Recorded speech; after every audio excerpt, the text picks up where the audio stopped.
তিস্তা সেচ ক্যানেলে পানির মধ্যে ভেসে আছে একটি কবর। চারপাশের পানি যতই বাড়ুক সবসময়ই ভেসে থাকে কবরটি। এই কবরটি পানি ভাসলে নাকি কবরটির চিহ্ন থেকেই যায়, যেভাবে আছে ওভাবেই থেকে যায়। পানি ভাসলেই যেরকম দেখা যায়, পানি হাঁটালেও এরকম দেখা যায়। সবসময় ভাসমান অবস্থায় কি পানি যখন বাড়ে তখন ভাসমান অবস্থায়, আর যখন পানি কমে আগের মতনই দেখা যায়। স্থানীয়দের ভাষ্য মতে কবরটি ঘিরে রয়েছে নানা রহস্য। অনেকে এটিকে অলৌকিক বলে বিশ্বাস করেন। কোনো মহিলা মানুষ গোসল করতে পারে না, কাউ আশেপাশে জাল পায় না।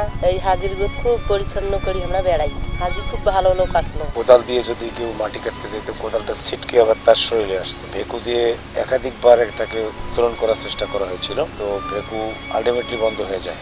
স্থানীয়রা জানান কবরটি দেবার হাজি নামের একজন বুজুর্গ আলেমের, যিনি ঊনবিংশ শতাব্দীতে পায়ে হেঁটে ও পানিপথে গিয়েছিলেন মক্কা ও মদিনায়। হজ পালন করে দেশে ফিরে মসজিদে মসজিদে দায়িত্ব পালন করেন মুয়াজ্জিনের, করেছেন ইসলামের প্রচার। অনেকদিন আগের ঘটনা, এক লোক আসলো দেবার হাজি নাম, জলপথে হজ করিয়ে আসছে।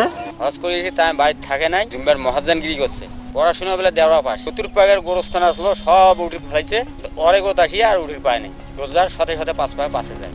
ধারণা করা হয় 60-এর দশকে নীলফামারীর কিশোরগঞ্জের শীত রাজীব সরকারপাড়া এলাকায় পারিবারিক কবরস্থানে দাফন করা হয়েছিল তার মরদেহ।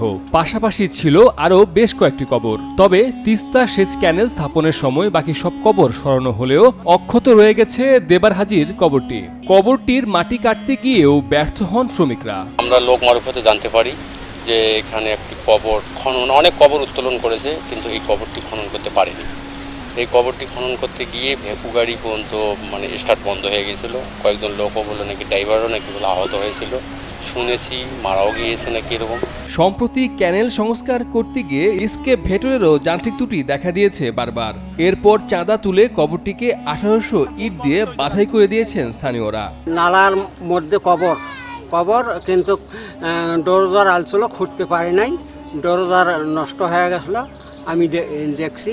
স্থানীয়দের দাবি, কখনো কবরটিকে নিয়ে কুরুচিপূর্ণ মন্তব্য করলে অথবা অযাচিতভাবে এর কাছে গেলে ক্ষতিগ্রস্ত হতে হয় মানুষকে। ক্যানেলে লোকে দিয়ে মাছ মারার ক্ষেত্রে আমার নালার মধ্যে একটা সমস্যা হলো, আমি জেনের আয়ত্তে পড়ে গেছিলাম। বসুন্ধরা টিস্যুতে ছাড়ের ছড়াছড়ি।